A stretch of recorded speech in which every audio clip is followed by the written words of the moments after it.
அன்பரசி அந்த லெட்டர் எல்லாம் ஒண்ணு சேர்த்து வச்சிருக்காங்க. மஞ்சு எழுந்திருக்கிறாங்க. இருட்டுக்குள்ள என்ன அன்பரசி பண்ணிட்டு இருக்க அப்படின்னு சொல்லிட்டு லைட்ட போடுறாங்க. பார்த்தா அந்த லெட்டர்லாம் வச்சிருக்காங்க. மஞ்சு உனக்கு ஒண்ணு தெரியுமா, இந்த லெட்டர் கிழிஞ்சிருந்ததுல அந்த துண்டு எல்லாத்தையும் ஒன்னா சேர்த்து லெட்டர் ஆக்கிட்டேன் பாரு அப்படின்னு சொல்றாங்க. இப்போ என் அப்பா என்ன எனக்கு எழுதியிருக்காருன்னு படிக்க போறேன் அப்படின்னு சொல்றாங்க. இது கேட்ட உடனே சந்தோஷப்படுறாங்க மஞ்சு. சரி படிப்படி என்னன்னு பாக்கலாம் அப்படின்னு சொல்றாங்க. படிக்கிறாங்க. அன்புள்ள அன்பரசிக்கு உன்னை மனதில் சுமந்து கொண்டு இருக்கும் உன் அப்பா எழுதுவது அப்படின்னு. உடனே அன்பரசிக்கு என்ன இது சந்திரசேகர் சார் தானே இதை சொல்லிட்டு இருந்தாரு, எப்படி அப்படிங்கிற மாதிரி பாத்துட்டு இருக்காங்க. சந்திரசேகர் சொன்னாரு பாத்தீங்களா, அப்படியே இந்த லெட்டர் எழுதிருக்குல்ல அவர் படிச்சிருக்காரு. ஏன்னா அவரு தான் எழுதினது, ஆனா நம்ம அன்பரசிக்கு தெரியாதே. நீ நான் அம்மா ஒரு குடும்பமா வாழ்றது வெகு தொலைவில் இல்ல அப்படின்னு சொல்லி சந்திரசேகர் சொன்னார்ல, அதே மாதிரிதான் இந்த லெட்டர்ல எழுதிருக்கு. அடுத்தது சந்திரசேகரை காமிக்கிறாங்க. சந்திரசேகர் வந்து போட்டோ தாத்தா சொன்னார்ல, அதை யோசனை பண்ணிட்டு உடனே கஸ்தூரிக்கு கால் பண்றாங்க. கஸ்தூரி வேலையா இருக்கனால கிச்சன்ல வேலையா இருக்காங்க. அதனால சந்திரசேகர் போன் பண்றது அவங்களுக்கு கேட்கல. சரி அவ நம்பரை பார்த்தா கூப்பிடுவா அப்படின்னு சொல்லிட்டு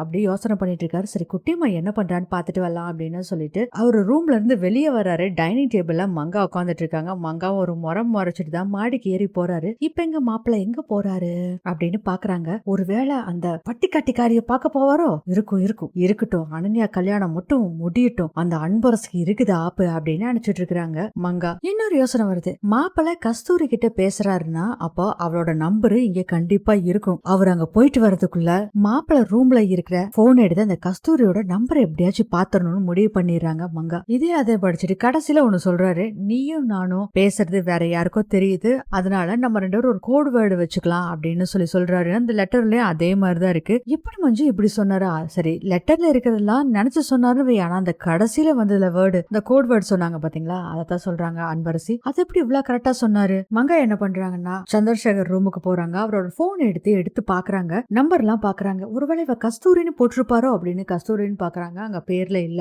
என்னடா இது, ஒருவேளை செல்லம்னு போட்டிருப்பாரோ அப்படின்னு தேடி பாக்குறாங்க. செல்லமும் இல்லையே அப்படின்னு சொல்லிட்டு இருக்கும் போது யாரோ கதவை திறக்கிற மாதிரி ஒரு சவுண்ட் கேக்குது. அதை பார்த்துட்டு ஐயோ மாப்பிள்ளை இவ்வளவு வந்துட்டாரோ என்னமோ அப்படின்னு சொல்லிட்டு வேகமா ரெஸ்ட் ரூம்ல போய் கதவை சாத்திக்கிறாங்க. பார்த்தா அங்க பாட்டி தான் வந்திருக்காங்க. சந்திரா சந்திரா அப்படின்னு கூப்பிட்டு வர்றாங்க. அடுத்தது சந்திரசேகர் ஸ்டெப்ஸ் ஏறி போய் நம்ம அன்பரசி ரூம் பக்கத்துல நிக்கிறாரு. ஆக்சுவலா அன்பரசி ரூமுக்குள்ள போறதுக்காக தான் வர்றாரு. அன்பரசி மஞ்சு பேசுறத கேட்டுட்டு நின்னு கேட்டுட்டு இருக்காரு. அன்பரசி சொல்லிட்டு இருக்காங்க, எப்படி அச்சு அசலா எழுதினாரு அப்படின்லாம் பேசிட்டு இருக்காங்க. ஐயோ அன்பரசிக்கு நம்ம லெட்டர்ல எழுதுனதெல்லாம் டவுட் வந்துருச்சு போல இருக்கு. லெட்டர்ல எழுதுனதுல நம்ம சொன்னோம்ல, டவுட் வந்துருச்சு போல இருக்கு அப்படின்னு யோசனை பண்றாரு. கிழிஞ்ச லெட்டர் எல்லாம் பார்த்து அவ ஃபீல் பண்றான்னு சொல்லி என்னவே அறியாம இது எல்லாத்தையும் சொல்லிட்டேன். கஸ்தூரி வேற சத்தியம் வாங்கியிருக்கா, நான் தான் வாய் விட்டுட்டேன்னு தெரிஞ்சு அவ வேற தப்பா நினைப்பாளே அப்படின்னு பயந்துகிட்டு இருக்காரு சந்திரசேகர். அப்ப தாங்க மஞ்சு சொல்றாங்க, அன்பு சில பேரு கஷ்டப்படுறத பார்த்துட்டு இயற்கையே அவங்களுக்கு வழிகாட்டும்னு நான் எங்கேயோ படிச்சிருக்கேன். அப்படி ஒரு மிராக்கல் தான் இப்ப நடந்திருக்குன்னு நான் நினைக்கிறேன் அன்பரசி. அடுத்தது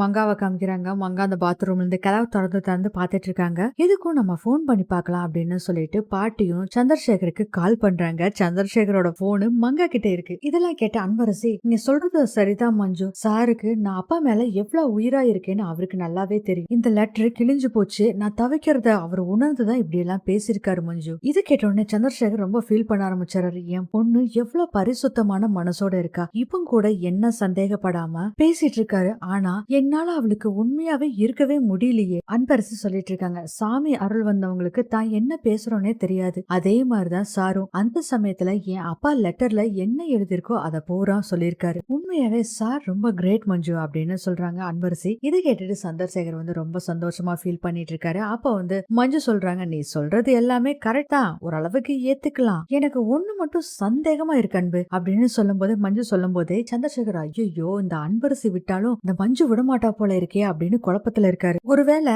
சந்திரசேகர் சாரு ஏன் இந்த லெட்டர் எழுதிருக்க கூடாது அப்படின்னு சொல்றாங்க மஞ்சு. யோசனை பண்ண ஆரம்பிச்சுறாங்க அன்பரசி. அடுத்ததே வேலையில முடிச்சிட்டு வர்றாங்க. கஸ்தூரி போனை பாக்குறாங்க. சந்திரசேகர் கூப்பிட்டு இருக்காரு தெரியுது. இதனை இந்த நேரத்துல இவர் கூப்பிட்டு இருக்காரு, ஏதாச்சும் பிரச்சனையா இருக்குமோ, இல்லாட்டி சும்மா இந்த நேரத்துல கூப்பிட மாட்டாரு. அன்பரசிக்கு ஏதாச்சும் பிரச்சனையா இருக்குமோ, இந்த மங்கா வந்ததுல இருந்து எனக்கு உருக்குனே இருக்கு. 24 மணி நேரம் அன்பரசி அவ ஏதாச்சும் பண்ணிருவாளா என்ன ஏதோன்னு பயந்துகிட்டே இருக்க வேண்டியதா இருக்கு. சரி அவருக்கு போன் பண்ணி பேசிடறான்னு சொல்லிட்டு கால் பண்றாங்க. கரெக்டா பாட்டியை காமிக்கிறாங்க. ஜானகி பாட்டியும் சந்திரசேகருக்கு கால் பண்றாங்க. அப்பதான் இந்த பாத்ரூம்ல ஒளிஞ்சிட்டு இருக்க மங்காக்கு தெரியுது. ஐயோ இவ ஏதாச்சும் மாப்பிள்ளைக்கு கால் பண்ணிருவாளோ என்னமோ அப்படின்னு சொல்லிட்டு போனை தூக்கி பெட்டு மேல தூக்கி போடுறாங்க. அந்த சவுண்டும் கூட பாட்டிக்கு கேட்கல. போன் கால் போகுது, அம்மான்னு போட்டிருக்கு, ரிங் அடிக்குது. அட இங்கதான் சந்திரா போன் இருக்கா அப்படின்னு சொல்லிட்டு பாட்டியும் கட் பண்ணிடுறாங்க போனை. ஆனா அந்த சமயத்துல சிவகாமி கால் பண்ணனால என்கேஜா இருக்கு. உடனே சிவகாமி என்ன பண்றாங்கன்னா, சரி இன்னொரு தடவை கால் பண்ணலாமா, இல்ல இல்ல வேண்டாம் வேண்டாம், இந்த சமயத்துல அவங்க அம்மா கூட இருந்தாலும் இருப்பாரு, எதுக்கு இந்த பிரச்சனை, வேண்டாம் கால் பண்ண வேண்டாம் அப்படின்னு நினைக்கிறாங்க. இருந்தாலும் மறுபடியும் கால் பண்ணி பாக்கலாம்னு மனசு சொல்லுது. அன்பரசிக்கங்க என்னாச்சோ ஏதாச்சோ தெரியல.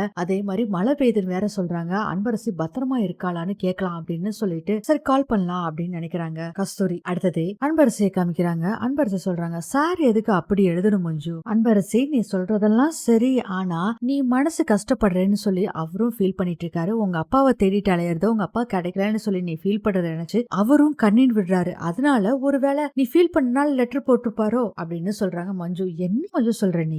ஆமா அன்பரசி, நான் சொல்றது உண்மையா கூட இருக்கலாம்ல அன்பரசி, ஏன்னா இப்படி டிட்டோவா சொல்ல முடியுமா, அதை முதல்ல யோசனை பண்ணியா? அது மட்டும் இல்ல, உன் அப்பா எழுதின லெட்டர்னு சொல்லி யாரோ உன்னை மிஸ்கைட் பண்ணி ஆந்திரா வரலும் கூட்டிட்டு போய் நல்ல வேலைக்கு தப்பிச்சேல. நீ கூட அந்த லெட்டரை உன் அப்பா எழுதினாருன்னு சொன்னேல்ல, ஆனா அவருக்கு அந்த லெட்டர் உன் அப்பா எழுதலைன்னு தெரிஞ்சிருக்கு. உடனே அங்க வந்து உன்னை காப்பாத்தினார்ல, அப்பவே சாருக்கு இது எப்படி தெரியும்னு எனக்கு சந்தேகம் இருந்துச்சு. உனக்கு நடந்த எல்லாத்தையுமே வச்சு பார்க்கும்போது ஆப்வியஸா சார் தான் இதெல்லாம் பண்றாருன்னு எனக்கு தோணுது அன்பரசி. நான் உங்ககிட்ட சொல்லிட்டேன் அன்பரசி, நான் சொல்றது எல்லாமே உனக்கு கரெக்ட்னு தானே தோணுது அன்பரசி அப்படின்னு கேக்குறாங்க மஞ்சு. ரொம்ப ஃபீல் பண்ணிட்டு இருக்காங்க அன்பரசி. அதை விட ரொம்ப ஃபீல் பண்ணிட்டு இருக்காரு சந்திரசேகர். அன்பரசி சொல்றாங்க, அந்த லெட்டரை அவரு எழுதணும்னா அவரே ஏன் அப்பாவா இருந்தா மட்டும்தான் முடியும். இப்ப சந்திரசேகர் அப்படி இதெல்லாம் கேட்டுட்டு ரொம்ப அழுதுட்டு இருக்காரு. என்ன மன்னிச்சிரு கஸ்தூரி, இந்த லெட்டரை வச்சே குட்டியம்மா என்ன கண்டுபிடிச்சிருவா போல இருக்கே அப்படின்னு சொல்லி ரொம்ப ஃபீல் பண்ணிட்டு இருக்காரு. அந்த சமயத்துல கஸ்தூரி கிட்ட இருந்து சந்திரசேகருக்கு கால் வருது. போன் இருக்கிறதோ அவரோட பெட்ரூம்ல, அங்க இருக்கிறது மங்காவும் இருக்காங்க, ஜானகி பாட்டியும் இருக்காங்க. ஆனா ஜானகி பாட்டி அந்த போன் பாக்குறாங்க. போன் அடிக்குதுன்னு எடுத்து பாக்குறாங்க. யாரா இருக்கும் இந்த நேரத்துல கால் பண்றாங்க, யாருன்னு தெரியல. பேரு எதுவும் போடாம இன்சில் மட்டும் சந்திரா போட்டு வச்சிருக்கானே, போன் எடுக்கலாமா வேண்டாமான்னு யோசனை பண்ணிட்டு இருக்காங்க. அந்த சமயத்துல பாத்துட்டு இருக்காங்க மங்கா. ஐயோ கிளவி வேற இந்த போனை எடுக்கவே மாட்டேங்குது, பேசாம ஓடி போயிடலாம், ஐயோ பாத்துருச்சுட்டா என்ன பண்றது அப்படின்னு சொல்லி நின்னுட்டு இருக்காங்க. கஸ்தூரி வேற ஒரே யோசனையில இருக்காங்க. என்னடா இது, போன் எடுத்தா 2 ரிங்ல எடுத்துருவாரு, என்ன பிரச்சனை தெரியல, போன் எடுக்க மாட்டேங்கிறாரே அப்படின்னு யோசனை பண்ணிட்டு இருக்காங்க. கரெக்டா போனை அட்டன் பண்ணி ஹலோ அப்படின்னு சொல்றாங்க பாட்டி. இதோட இந்த எபிசோட் முடியுது.